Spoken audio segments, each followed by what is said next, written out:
নমস্কার বন্ধুরা, বাঙালি রান্না বান্নাতে সবাইকে আমন্ত্রণ। যখনই নতুন কিছু খেতে ইচ্ছা করবে বা মনের মতো খাবার খেতে ইচ্ছা করবে, ইউটিউবে গিয়ে লিখুন বাঙালি রান্না বান্না আর সাবস্ক্রাইব করে দিন আমার চ্যানেল। আর আমার রেসিপির আপডেট সবার আগে পেতে বেল নোটিফিকেশানটা অন করে দিন। তাহলে চলুন দেখে নেওয়া যাক আজ আমি কী রেসিপি নিয়ে আসলাম। আজ আমি বানিয়ে দেখাবো আলু দিয়ে খুবই মজাদার এক রেসিপি। বানাবো আলুর মুচমুচে বল।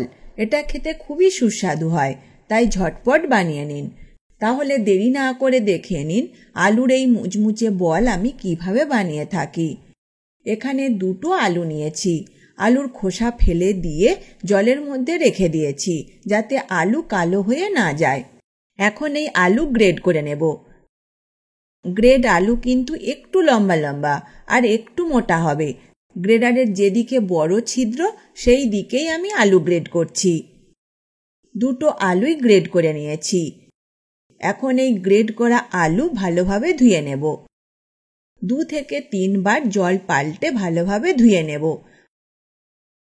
আলু ভালোভাবে ধুয়ে নিয়েছি।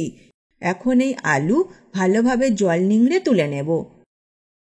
সব আলু জল থেকে তুলে নিয়েছি। এখানে 1 টুকরো আদা লাগছে। আদা গ্রেড করে নেব।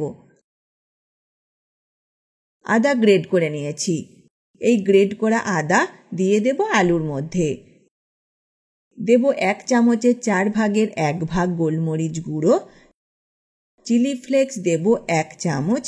আমি গোটা শুকনো লঙ্কাকে মিক্সিতে আধ ভাঙা করে নিয়েছি, তবে চিলি ফ্লেক্সটা অবশ্যই ঝাল বুঝে দেবেন। গরম মশলা গুঁড়ো দেব সামান্য, আর দেব পরিমাণ মতো নুন। এখন এই সব উপকরণ ভালোভাবে মিশিয়ে নেব। এবার এর মধ্যে 2 টেবিল চামচ কর্নফ্লাওয়ার দিচ্ছি। আবার সব উপকরণ ভালোভাবে মেখে নেব। এবার এখান থেকে অল্প নিচ্ছি, আর হালকা হাতে, খুব বেশি চাপ দিয়ে নয়, এটা আমি গোল করে নেব। গড়ে নিলাম আলুর বল। একইভাবে সব কটা গড়ে নিয়েছি। এখন এগুলো ভাজবার জন্য তেল গরম হতে বসিয়ে দেব। একটা বল নেব আর দিয়ে দেব গরম তেলে। আরও একটা দিয়ে দিচ্ছি।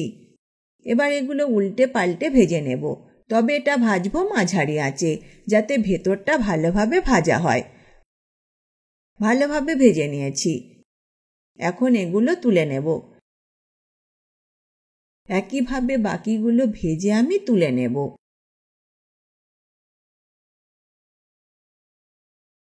বানিয়ে নিলাম আলুর মুচমুচে বল ভাজি।